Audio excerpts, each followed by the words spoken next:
नमस्कार, स्वागत है आपका संसद टीवी पर। मैं हूं मनोज वर्मा और आप देख रहे हैं हमारा खास कार्यक्रम मुद्दा आपका। आज हम बात करेंगे हिमालय पर भू धसाव की बढ़ते बोझ की। इस मुद्दे पर बात इसलिए करना जरूरी है क्योंकि गेटवे ऑफ हिमालय के नाम से मशहूर जोशीमठ में भू धसाव से जमीन में कई मीटर गहरी दरारें पड़ गई हैं। 700 से अधिक घरों की दीवारें दरक गई हैं। जमीन धंसने के साथ साथ जगह जगह से पानी निकल रहा है। लोगों में दहशत है, लोग पलायन कर रहे हैं, तो सरकार के स्तर पर भी लोगों को अन्य जगहों पर शिफ्ट किया जा रहा है। पूरे मामले की पीएमओ के स्तर पर लगातार निगरानी की जा रही है। पिछले एक साल से जमीन धंसने की घटनाएं तेजी से बढ़ी हैं। स्थानीय लोग लंबे समय से ठोस नीति की मांग कर रहे हैं। जोशीमठ शहर हाई रिस्क वाले भूकंपीय जोन में है, इसलिए जोशीमठ हम सबके लिए एक वार्निंग है। आखिर जोशीमठ में भू धसाव क्यों हो रहा है, क्या कारण है इसके पीछे, इसे जानने समझने की कोशिश करेंगे। चर्चा करने के लिए खास मेहमान हमारे साथ जुड़े हुए हैं। भूकंप विज्ञान केंद्र के निदेशक डॉक्टर ओपी मिश्रा जी हमारे साथ जुड़े हैं। ओपी जी, आपका स्वागत है संसद टीवी पर। साथ ही हम बात करेंगे कुमाऊं विश्वविद्यालय नैनीताल के विज्ञान संकाय के पूर्व डीन प्रोफेसर चारू सी पंत जी से। चारू जी, आपका भी स्वागत है। और हमारे साथ जुड़े हुए हैं आईपीआई के global sector head CCS Avinash Mohanty ji. Avinash ji, आपका भी स्वागत है। और साथ में हम बात करेंगे डॉक्टर सूर्य प्रकाश जी से, जो प्रमुख हैं भू मौसम संबंधी जोखिम प्रबंधन प्रभाग एनआईडीएम से। और शुरुआत डॉक्टर सूर्य प्रकाश जी मैं आपसे ही करूंगा, क्योंकि एक बड़ी घटना जिसका हिमालय में काफी असर देखने को मिल रहा है, जोशीमठ इस समय सुर्खियों में है। और सुर्खियों में इसलिए है क्योंकि भू धसाव हो रहा है, लोगों में दहशत है। आप इस घटना को कैसे देखते हैं? क्या कारण है इसके पीछे, क्या वजह है इसके पीछे?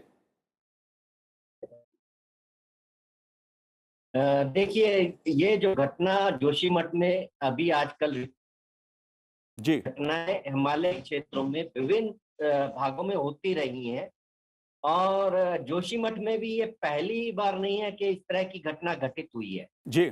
जहां भी पहाड़ पर ढाल है, वो गुरुत्वाकर्षण की वजह से नीचे आती है और उसकी वजह से जमीन में जो धसाव होता है, उस पर जितनी भी संरचनाएं हैं, चाहे वो भवन हो, चाहे वो सड़क हो या पुल हो, उनके धंसने की संभावनाएं रहती हैं।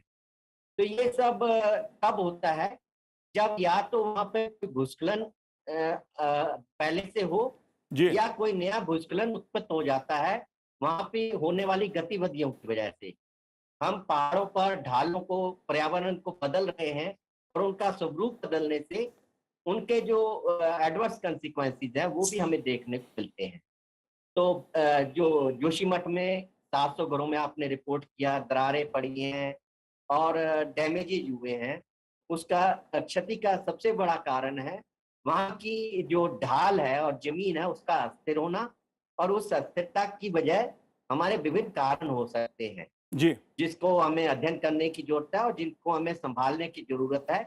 भूस्खलन के दृष्टिकोण से ये क्षेत्र पहले से संवेदनशील है और इसके अलावा यहाँ पर भूकंप की भी काफी संभावनाएं होती है। जी। तो भूकंप और वर्षा या बर्फ पड़ने की वजह से और मानवीय गतिविधियों की वजह से भूस्खलन की संभावनाएं काफी बढ़ जाती हैं और इसकी वजह से हमारे भवनों और बाकी संरचनाओं को दुष्प्रभाव पड़ता है और जी। नुकसान होता है, जी। जो हमें आज जोशीमठ में देखने को मिल रहा है। जी। बिल्कुल।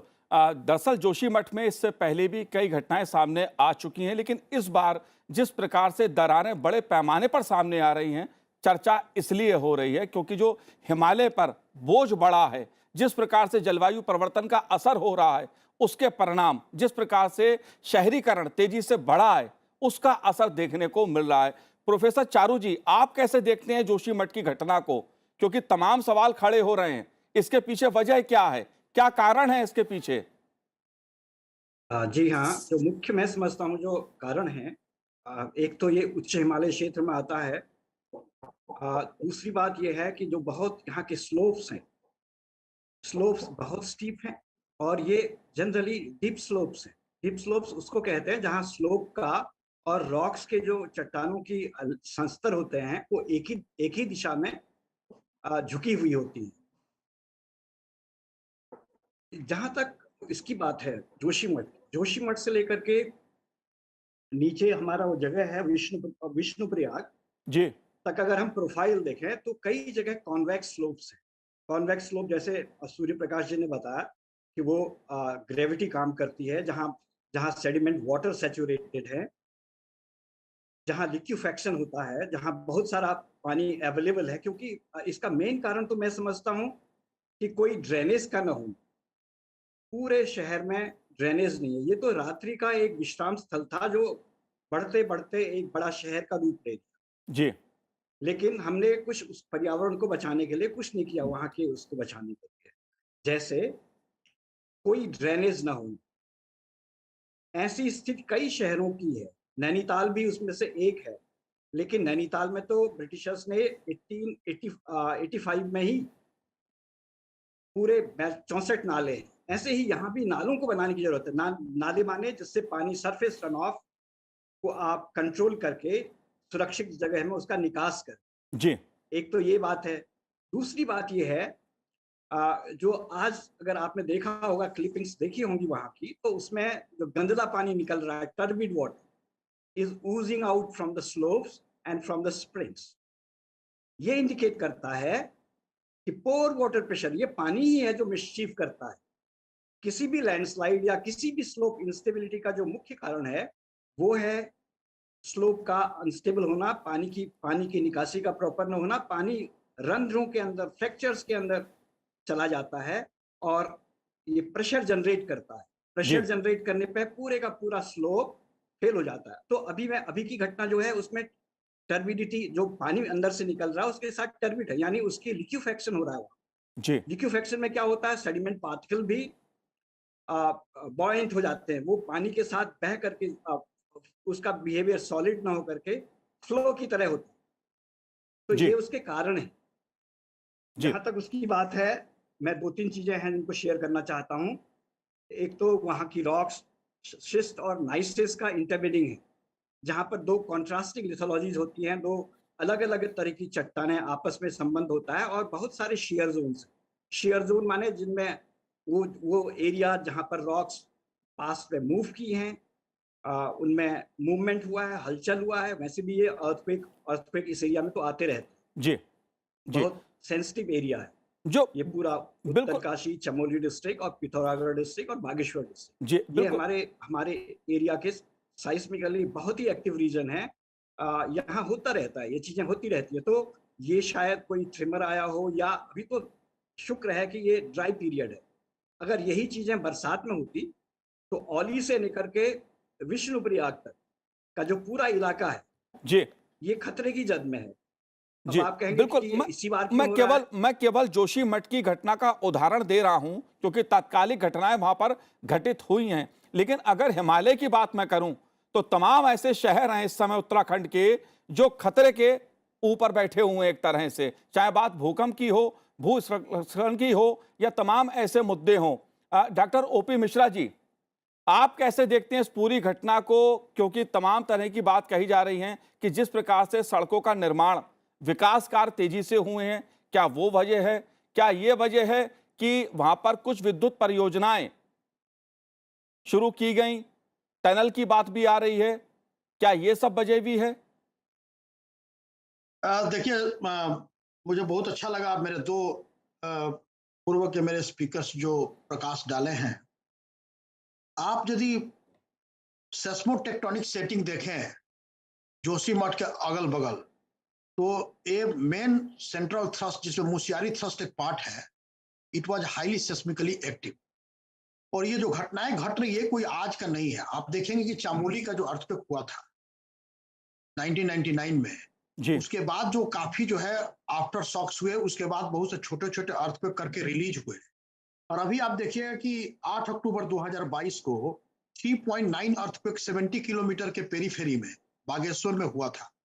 तो ये तो हुआ micro earthquake. There are many जो माइक्रो लेवल अर्थक्वेक जिसकी मैग्नीट्यूड 2.5 1.2 जो कि टोटली जो है ब्रिटल फोलियो रॉक क्रैक से होता है।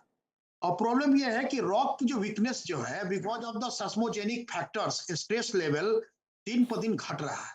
यहाँ तो सीमेंटिंग फैक्टर है नहीं, जो भी हमारे हिमालय के रॉक्स जो अपने में सीमेंटेड है, जैसे प्रोफेसर साहब ने कहा सिस्ट और नाइसेज, वो भी एक्सपोज्ड है, काफी वेदरिंग हो रही है। उस वेदर को तो ऑलरेडी पर्कुलेशन ऑफ वाटर जो हो रही है और वाटर लेवल जो नीचे जा रहा है, जो कि एक बायोन्सी का काम करता है स्टेबिलिटी ऑफ द रॉक का, यदि वही आपका बेसमेंट ही नीचे जाने लगे तो सारे रॉक मास नीचे सिंक करते हैं। तो ये सिंकिंग करने के लिए सेस्मोटेक्टोनिक फोर्सेज जो कि अर्थक्वेक के रूप में जो परिणत होते हैं वो, जी और जो डिफॉर्मेशनल एस्पेक्ट है, जियोडेटिक जो फोर्सेज है जिसको हम डिस्प्लेसमेंट करते हैं, वो रॉक में दिनानुदिन बढ़ रहा है। ये मतलब ये कि नेचुरल कॉजेज है, जो नेचुरल कॉजेज काफी ज्यादा इसमें योगदान कर रहा है। नेचुरल कॉज के चलते जो है ये जोशीमठ जो पूरी जो एरिया पेरीफेरी है, जो आपका चामोली अर्थक्वेक में several number of the earthquakes awkward every year. और आपको बताऊं कि यदि मैग्नीट्यूड यदि आप 5 के लीजिएगा जी तो उसका मैग्नीट्यूड जो है few giga tons of the energy that generates, 8000 tons of the explosive energy generates, magnitude 5। और उसके नीचे करेंगे तो आप जो है 6 से 7000 tons of the explosive of TNT energy generates. ये एनर्जी कहाँ जा रहा है? ये एनर्जी जो है पूरी जो है रॉक उसके ऑब्जर्व कर रहा है। रॉक के शेयरिंग और बियरिंग स्ट्रेंथ जब एक्सीड करता है तो रॉक टूट रहा है, और जब रॉक टूट रहा है तो जब उसकी कैपेसिटी ही नहीं है होल्ड करने की, जैसे आप अपने हाथ पर 5 केजी का वजन तब तक रखेंगे जब तक आपका हाथ न टूट जाए। जी तो ये हाथ जो है वो आपकी पूरी जो है कॉम्पिटेंट एक है, रॉक है। रॉक को तोड़ने के लिए आपकी सेस्मोजेनिक फोर्स, जियोडेटिक फोर्स और weathering effect of the precipitation of the water, और ये बहुत से क्रैक जहां पर है जो पर्कुलेटेड फ्लूइड्स उसमें जो है जमा हुआ है, वो एक कोरोशन का काम करते हैं। जो क्रैक हुआ उसमें पानी भरा हुआ है, बहुत दिन तक पानी भरने से केमिकल रिएक्शन से कोहेसिव फोर्स रॉक का जो है काफी वीक हो रहा है। तो जी ये नेचुरल प्रोसेसेस के चलते हो रहा है। अब प्रॉब्लम ये है कि लोगों में दहशत पैदा न हो, इसके लिए ये नेचुरल प्रोसेसेस को समझाएंगे और उसकी सोल्यूशन करनी है, जी उसकी गाउटिंग करनी है, वो जो क्रैक्स है उसके भरने हैं, जो क्रैक स्लोप पर जो गिरने वाले हैं उसको निकालना है, उसके लिए कुछ न कुछ इंजीनियरिंग सॉल्यूशंस वहां देने हैं। पैनिक नहीं करना है, क्योंकि जोशीमठ आज का नहीं है। और आप हिस्ट्री पूरा देखें 99 में प्री इंस्ट्रूमेंटल एरा में जी 1803 में भी अर्थक्वेक हुआ था 8.1 मैग्नीट्यूड का, 50 kilometre north of the Chamoli source zone. आप समझ सकते हैं कि किस कदर हिमालयन का रॉक जो जोशीमठ के इर्द गिर्द इतने दिनों से subjected to pressure, subjected to stress. तो इसको जो है स्ट्रेस पैटर्न को रिलीज करने के लिए एटोमेटिव स्ट्रक्चर बनाना जरूरी है। हमारी मंदिर जो बनी है पुराने हमारे एंसेस्टर लोग जो बनाए हैं वो काफी अर्थक्वेक रिस्क रेजिलिएंट एक इंडिजिनियस टेक्नोलॉजी पर बनाए थे, लेकिन जहां पर बनाए हैं यदि वही बेसमेंट यदि वीक होने लगे तो अर्थक्वेक रिस्क रेजिलिएंट बनने के बावजूद भी वो खतरे में आ जाता है। जी तो इसके बिल्कुल लिए अभी जो नया डिजाइन कोड्स है जो हम बना रहे हैं, उत्तराखंड का जो डिजास्टर मैनेजमेंट सेंटर, लेकिन इसके पहले हमारा नेशनल सेंटर फॉर सेस्मोलॉजी, जी हम उसको भी मॉनिटर करना चाहते हैं और भी सेस्मोग्राफ लगा के हम अपने टीम को आज गठित किया है। हमारी रुड़की आईआईटी से बातें हुई है से एक्सपर्ट से कि हम वहां पर लगाएं और देखें कि माइक्रो अर्थ लेवल के क्रैक्स किधर है और किधर से रप्चर डायरेक्शन से इसका आके हील कर रहा है। तो जी वहां पर ये करना पड़ेगा। और हम सोचते हैं कि ये नेचुरल कॉज को आप स्टॉप नहीं कर सकते, लेकिन हाँ मिटिगेट जरूर कर सकते हैं। जी बिल्कुल बिल्कुल Mitigation- बिल्कुल डॉक्टर सूर्य प्रकाश जी, मैं आपसे एक चीज समझना चाहता हूं। ये बात ठीक है कि प्राकृतिक कारण है, जलवायु परिवर्तन जिस तरह से दुनिया में हो रहा है उसका असर कहीं ना कहीं हिमालय पर भी देखने को मिलता है, तमाम चीजें हैं। लेकिन जिस प्रकार से निर्माण कार्य हिमालय पर बढ़ा है, तमाम उत्तराखंड के शहरों में जिस तरह से निर्माण कार्य हुआ है, वो क्या एक बहुत बड़ा कारण है? भूस्खलन की तमाम घटनाएं देखने में आती हैं, वो केवल जोशीमठ में तो देखने में आती हैं। बात चाहे कर्णप्रयाग की हो, गोपेश्वर की हो, मुंशियारी की हो, धारचूला की हो, नैनीताल की हो, तमाम शहरों में इस तरह की घटनाएं उभर के सामने आती हैं। आप कैसे देखते हैं इस मुद्दे को? क्या प्राकृतिक वजह है या निजी वजह भी इसको माना जाए? आप बिल्कुल सही बोल रहे हैं मनोज जी जी कि जो हम विकास कर रहे हैं वो बिना आपदा सुरक्षा को ध्यान में किए कई बार करते हैं, और वह बड़ा कारण बनता है ज्यादा नुकसान होने के बजाय। जितने भी हमारे भवन बने, सड़कें बने या हमारे पुल बने, अगर हम आपदा सुरक्षित डिजाइन और स्थल का चिन्हित करें और सही तरीके से उसका निर्वाह करें तो शायद इन आपदाओं की घटनाएं भी कम होंगी और उनसे होने वाले प्रभाव भी कम होंगे। तो इसमें बहुत अच्छा चारूपंत जी जैसे बता रहे थे कि ये एक शुरुआत हुआ था छोटी कॉलोनी से, जहाँ पे तीर्थ यात्री आके रहते थे, रुकते थे और बाद में बहुत बड़ी एक बस्ती बन गई। तो जैसे जैसे मानवीय दखलंदाजी जो है प्रकृति के साथ बढ़ती है, वैसे वैसे ही इस तरह की घटनाएं भी बढ़ जाती हैं और उनके दुष्प्रभाव भी बढ़ जाते हैं। जी तो जो भी हमें वहां पे निर्माण कार्य करने चाहिए वो आपदा सुरक्षित और वहां पे होने वाली भौगोलिक मौसमें और दूसरी तरह की आपदाओं को ध्यान में रख के करना चाहिए। जी तो जो अ, अवैज्ञानिक, अनियंत्रित और अनियोजित जो हम अ, विकास करते हैं, वो इस तरह की आपदाओं को निमंत्रण देता है। और वहीं पर अगर हम सुनियोजित और सही तरीके से आपदा सुरक्षित विकास की ओर अग्रसर होंगे, तो इस तरह की आपदाएं कम हो पाएंगी। जी पर्टिकुलरली जहाँ पे हमारी मानवीय बस्तियां हैं, वहां पर इस तरह की भूस्खलन की आपदाएं अक्सर रिपोर्ट की गई हैं और उनको कम करने के लिए हमें भवनों का निर्माण कैसा करना चाहिए, किस स्थल पर करना चाहिए, वहां से पानी का व्यवस्थाएं कैसी होनी चाहिए, जलीय व्यवस्थाएं, ताकि आपदाएं कम से कम हो। और उस पे जो हम पर्यावरण जो बदलाव ला रहे हैं या जो मौसमी बदलाव आ रहे हैं, जैसे जलवायु परिवर्तन की बात करी जी मोहंती जी ने, इन सब का भी इम्पैक्ट हमें एज एमर्जिंग डिसास्टर्स देखना चाहिए और उसको दूर करने का प्रयास करना चाहिए या प्रकृति के समन्वय में रहने का हर प्रयास करना चाहिए ताकि हम सुरक्षित रहें। जी बिल्कुल। अविनाश जी, आप कैसे देखते हैं इस पहलू को? Good evening. मेरा जो पूरा इसके ऊपर जो टिप्पणी है, ऑलरेडी डॉक्टर ओपी मिश्रा ने कहा है। ये हमारी जो फ्रेजाइल इकोसिस्टम है, हिमालयन इकोसिस्टम एक फ्रेजाइल इकोसिस्टम है। एंड हमने लास्ट 10 मिनट्स हुए ये डिस्कस ऑलरेडी कर चुके हैं कि कितनी फ्रेजाइल है, उसकी फ्रेजाइलिटी आज नहीं है, वो काफी सदियों से है वो फ्रेजिलिटी। और ये जो फ्रेजिलिटी है, इसकी दूसरी जो एक ट्रिगरिंग फैक्टर है वो है जलवायु परिवर्तन। अगर हिमालयन इकोसिस्टम पे हम देखें तो सबसे ज्यादा टेम्परेचर राइज डबल हुआ है सिर्फ लास्ट डिकेड में ही।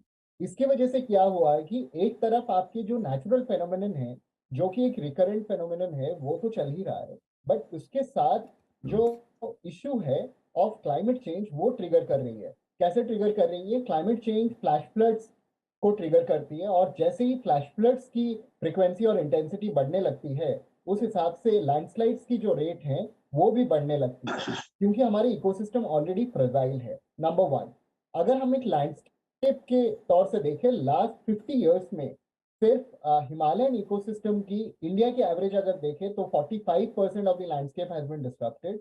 लेकिन सिर्फ हिमालयन या फिर हिंदू कुछ रीजन जो है वहां पे अगर देखें तो 67% हमारी लैंडस्केप डिस्टर्ब हो चुकी है।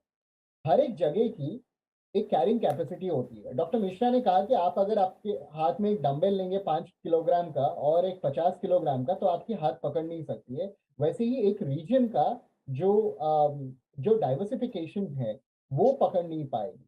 हम जो अनसस्टेन एंड अनप्लान्ड कहीं ना कहीं इंफ्रास्ट्रक्चरल डेवलपमेंट कर रहे हैं without considering the natural as well as the climate risk, उससे ये प्रॉब्लम हो रहा है कि ये फ्रेजाइल इकोसिस्टम और फ्रेजाइल होती जा रही है। और इसके वजह से जो नॉर्मल इवेंट्स हैं, जो रिकरिंग इवेंट्स हैं, वो कंपाउंडिंग इम्पैक्ट की वजह से लाइफ, लाइवलीहुड, इकोनॉमीज और इंफ्रास्ट्रक्चर इन सबको डिस्टर्ब कर रही है। अगर कुछ आंकड़ों का बात बताऊं मैं, जी तो हमारी फ्रेजाइल इकोसिस्टम के ऊपर डिपेंडेंट जो है काफी सेक्टर एग्नोस्टिक सेक्टर्स हैं, जैसे कि एग्रीकल्चर, टूरिज्म, ये सारे सेक्टर्स हिमालयन इकोसिस्टम के ऊपर है। एंड जो टोटल पॉपुलेशन है ये इसके ऊपर डिपेंडेंट है। नेचुरल प्रोसेसेस की जगह हमें हमें अगर इस पूरी चीज को देखना होगा तो एक होलिस्टिक व्यू से देखना होगा, रादर देन एक साइलोड अप्रोच कि नेचुरल डिजास्टर्स होंगे लेकिन कंपाउंडेड विद क्लाइमेट चेंज या जलवायु परिवर्तन जो है वो इम्पैक्ट काफी हार्शर, ग्रीमर होगा। इसलिए हमें कुछ सोल्यूशंस लाने होंगे और वो सोल्यूशन 3 टायर सोल्यूशन होनी चाहिए। एक पॉलिसी सोल्यूशन जहाँ पे साइंस और टेक्नोलॉजी दोनों एक साथ आए, तो वो पॉलिसी जो चेंज हो रही है उसके हिसाब से बिल्डिंग एंड स्टैंडर्ड कोड्स को हमें रिवाइव करना होगा, क्योंकि क्लाइमेट रिस्क को उसमें इंटीग्रेट करनी होगी। टेक्नोलॉजी कैसे ये जो फ्रेजाइल रॉक स्पेस है उसको हम एक्चुअली रीबिल्ड कर पाए या फिर रीस्ट्रेंथन कर पाए, उसकी टेंसाइल स्ट्रेंथ बढ़ाने के लिए हमें वो टेक्नोलॉजिकल सपोर्ट लेनी होगी। एंड इन सबको करने के लिए हमें फाइनेंशियल रिसोर्सेज चाहिए होंगी, और वो फाइनेंशियल रिसोर्सेज सिर्फ पब्लिक फाइनेंसेस से नहीं होगी। जी। हमें कुछ इनोवेटिव रिस्क फाइनेंसिंग इंस्ट्रूमेंट्स को तैयार करना होगा, तभी जाके हमारी जो फ्रेजाइल हिमालयन इकोसिस्टम है, जिसके ऊपर इतनी सारी पॉपुलेशन डिपेंडेंट है, नॉट जस्ट जो लोग वहां पे रह रहे हैं, पूरी हमारी जो ट्रॉपिकल क्लाइमेट है वो काफी तौर से डिपेंडेंट है, क्योंकि हमारी वेदर पैटर्न्स हिमालयन इकोसिस्टम के ऊपर काफी डिपेंडेंट है। तो जी। ये जो पूरा मुद्दा है आज जोशीमठ में हुआ है, ये वन ऑफ इट्स काइंड नहीं है। ऐसे रिकरेंट फेनोमेनन में और रिकरेंट टाइम इंटरवल में होते चल रहे हैं, लेकिन सबसे बड़ी प्रॉब्लम है कि ये डिजास्टर्स बनते जा रहे हैं दिन ब दिन। तो जी। इन डिजास्टर्स को हमें चेक करना होगा, और एक क्राइसिस के लेवल पे अगर मैनेज हम कर पाए, जहाँ पे कम्युनिटी और पीपल सेंट्रिक अप्रोच हो, तब जाके ये पूरा प्रॉब्लम सॉल्व हो पाएगी। जी प्रोफेसर चारू जी, जाहिर सी बात है अगर लोग रहेंगे तो विकास भी होगा, विकास के लिए योजनाएं भी शुरू की जाएंगी, वो भी जरूरी है समाज की दृष्टि से, राष्ट्र की दृष्टि से। लेकिन मैं एक बात ये समझना चाहता हूं, क्योंकि जब भी पहाड़ पर विकास योजनाएं शुरू की जाती हैं तो उसको लेकर भी सवाल बार बार उठाए जाते हैं। इस पहलू को आप कैसे देखते हैं? क्योंकि बांध की जरूरत है, सड़कों का निर्माण होगा, अगर अच्छा आवागमन चाहिए, आप इन पहलुओं को कैसे देखते हैं? देखिए, कोई भी डेवलपमेंट होना ऐसा होना चाहिए, जी। Development without destruction. जहां तक अपने जोशीमठ टाउन की बात है, जी। इसका मैं समझता हूं कोई डिटेल भूवैज्ञानिक लैंडस्लाइड माइक्रोजोनेशन या साइस्मिक हैजार्ड जोनेशन ये अभी तक नहीं हुआ है, आज की डेट तक नहीं हुआ, जहां तक मेरी नॉलेज है। जी। मैं समझता हूं विकास तो होना चाहिए, क्योंकि उत्तराखंड को आगे बढ़ना है, डेवलपमेंट होना है, देश को आगे बढ़ना। जी। उसके लिए मैं समझता हूँ बहुत प्रयास नहीं किए गए। हमको शहर बसाने हैं, नए शहर बनाने हैं। ज्यादातर हिल स्टेशन जितने भी अंग्रेजों के टाइम के हैं, अगर आप देखें तो जी। ये तो यात्रा रूट का एक छोटा सा पड़ाव था, जो आज बढ़ते बढ़ते इतना बड़ा हो गया। तो नए शहर बसाने की जरूरत है, अच्छे एरियाज आइडेंटिफाई करने की जरूरत है। सबसे इंपॉर्टेंट है जो आज की डेट पर जोशीमठ में होना चाहिए, मैं समझता हूँ कि drainage, management of the drainage. वहां कोई नाला है ही नहीं, it is the water that causes mischief. वो मेन उसका कारण जो है पानी है। पानी शेयरिंग स्ट्रेंथ कम करता है, पानी जी। पोर वाटर प्रेशर एग्जर्ट करता है। तो जितने भी कॉन्वेक्स स्लोप, ये स्लोप्स कॉन्वेक्स हैं, बल्जिंग आउटवर्ड, दैट इंडिकेट्स कि यहाँ स्लो एंड मूवमेंट लगातार हो रहा है। तो इसको रोकने की जरूरत है, और जहां पर लूज मटेरियल है उसको हटाने की भी जरूरत होती है। कई बार ये लैंडस्लाइड के एक्सपर्ट सूर्या प्रसाद, डॉक्टर सूर्या वहां पर हैं, उन्होंने भी जिक्र किया इसका। हमको कई हिस्से गिराने भी होंगे। जो जी। रोड्स का अलाइनमेंट है वो प्रॉपर होना चाहिए। रोड के वाइब्रेशन से जो ऑलरेडी स्लोप इनस्टेबल है, अनस्टेबल है, उसमें वो ट्रिगर का काम करते हैं। तो वहाँ वेहिकुलर ट्रैफिक अगर आप गए हो वहां, तो it has increased many hundreds of times. जी। ट्रैफिक है, हर समय गाड़ियां चलती हैं, बड़ी गाड़ियां चलती हैं, बहुत सारा आर्मी का भी वहाँ वो है, और इतने हाइड्रो पावर प्रोजेक्ट्स हैं, उनकी मशीनरी मूव करती है, उनके व्हीकल्स मूव करते हैं। तो उसको तो रोका नहीं जा सकता, लेकिन हमको ऑल्टरनेटिव डेवलपमेंट का मॉडल तो सजेस्ट करना पड़ेगा, जिसमें विकास हो लेकिन विनाश नहीं। जी बिल्कुल, मैं विकास इसको हो। आज की स्थिति के बिल्कुल। बारे में कहता हूँ कि ड्रेनेज सब। जी, विकास हो, विनाश ना हो। अब अविनाश मोहंती जी, समाधान की अगर बात की जाए, जाहिर सी बात है शहर हैं तो निर्माण कार्य होगा, लोगों की जरूरत के अनुसार भवन भी बनेंगे, होटल भी बनेंगे, सोसाइटी भी बनेंगी, लेकिन वो एक तरीके से हो। इस मुद्दे को आप कैसे देखते हैं? क्योंकि उत्तराखंड के जो शहर हैं उसमें ये बात चाहे नैनीताल की हो या देहरादून की हो या दूसरे शहरों की हो, ये सवाल अक्सर उठता है कि बड़े बड़े होटल बन गए हैं, बड़ी बड़ी इमारतें बन रही हैं, और भूकंप की दृष्टि से बहुत संवेदनशील क्षेत्र है। आप कैसे देखते हैं इस पहलू को? अविनाश जी, मैं आपसे जानना चाहता हूं इस बात को। Alright, so first of all हमें, जैसे प्रोफेसर चेतन ने भी कहा, ये कि हमें ये देखना होगा कि एक ग्रैन्युलर रिस्क असेसमेंट करनी होगी। और ग्रैन्युलर रिस्क असेसमेंट जब हो रही है, वहां पे हमें अर्थक्वेक असेसमेंट या फिर अर्थक्वेक रिस्क असेसमेंट को अलग तरीके से नहीं करना होगा। Rather than that, all the risk, compounding impact of risk, वो एक साथ होना चाहिए। क्लाइमेटिक, अक्लाइमेटिक, जितने भी रिस्क हैं, सबको एक साथ हमें रिस्क असेसमेंट करनी होगी, उसकी कंपाउंडिंग इंडेक्स की मैपिंग करनी होगी, एंड देन हमें आइडेंटिफाई करनी होगी at a block level, at at से 5 किलोमीटर रिजोल्यूशन में हमें मैप करनी होगी कि हॉटस्पॉट्स कौन सी है। उस हॉटस्पॉट्स में हमें ये देखना होगा कि उसकी कैरिंग कैपेसिटी कितनी है, फर्स्ट थिंग। सेकंड थिंग, वहाँ पे नेचुरल लैंडस्केप डिस्ट्रप्शन क्या हुआ है, और उस लैंडस्केप डिस्ट्रप्शन के बेसिस पे अगर जैसे कि कॉन्वेक्स स्लोप है, ऑलरेडी हमें पता है इसके बारे में, इसका मतलब हमें इनलैंड वाटर ड्रेनेज सिस्टम डालने होंगे। बट वो इनलैंड वाटर ड्रेनेज सिस्टम्स जो हम डालेंगे, वो ड्रेनेज सिस्टम्स हमारी नेचर बेस्ड सोल्यूशन ट्रिगर्ड होनी चाहिए। ऐसा नहीं है कि हम फिर और एक दूसरा कंस्ट्रक्शन खाली कर रहे हैं। अगर हाइब्रिड नेचर बेस्ड सॉल्यूशंस और इंफ्रास्ट्रक्चर्स हम क्रिएट कर पाए, जी और वो शॉक एब्जॉर्बर जो है वो काम करेगा हमें हेल्प करने के लिए, ये रिस्क को मिटिगेट करने के लिए। दूसरी जी चीज, जैसे अभी प्रोफेसर साहब ने कहा कि अगर एक गाड़ी चलती है, व्हीकलर ट्रैफिक काफी बढ़ चुकी है, लेकिन हमें ये देखना होगा वो जो रोड्स बनी हुई है, वो रोड्स की जो फाउंडेशन है वो क्या कैरी कर सकती है इतनी व्हीकलर ट्रैफिक को। ये एक बड़ी प्रॉब्लम है, और इसकी असेसमेंट बिना किए हुए उसकी फाउंडेशनल, अगर आपको एक घर बनाना है फ्रजाइल इकोसिस्टम में या फिर अर्थक्वेक जोन में, उसकी फाउंडेशन को सबसे ज्यादा स्ट्रॉन्ग करनी होगी। यहाँ पे फाउंडेशन थोड़ी सी वीक है, तो हमें फाउंडेशंस को रेट्रोफिट करनी होगी। थर्ड चीज ये है कि ये जो डिजास्टर और रिस्क है, यहाँ पे कहीं ना कहीं कम्युनिटीज को हम इन्वॉल्व नहीं करते हैं। कम्युनिटी की अवेयरनेस कोशेंट और इंफॉर्मेशन कोशेंट काफी साइलोड रहती है। जी हम लोग अपने आप में डिस्कस करते हैं ये फ्राइजाइल इकोसिस्टम है, यहाँ पे कॉन्वेक्स स्लोप है, यहाँ पे ये रिस्क आ सकती है। बट ये जो भी एडवाइजरीज हैं, जो भी प्रोजेक्शंस हैं एंड प्रिडिक्शंस हैं, ये जी उस कम्युनिटीज के लिए कितना बिल्कुल मायने अविनाश रखती जी, है। बिल्कुल उस हर चीज। तरीके से हमें ये जी, जो हर बात हर मुद्दा सरकार के ऊपर छोड़ा भी नहीं जा सकता। कुछ समस्याओं के समाधान में जनता की, कम्युनिटी की भागीदारी भी बहुत जरूरत उसकी होती है। जोशीमठ की घटना इसलिए हम सबके लिए एक चेतावनी है, वार्निंग है, क्योंकि जिस तरह से जोशीमठ में भू धसाव हो रहा है उसको लेकर कहीं ना कहीं चिंता होना स्वाभाविक है। लेकिन पैनिक की जगह अगर समाधान खोजा जाए तो और अच्छा रहेगा। आप चारों ने इस कार्यक्रम में भाग लिया, बहुत बहुत शुक्रिया, बहुत बहुत धन्यवाद सनसद टीवी से बात करने के लिए। तो आज इस कार्यक्रम में इतना ही, मुझे दीजिए आज्ञा, नमस्कार।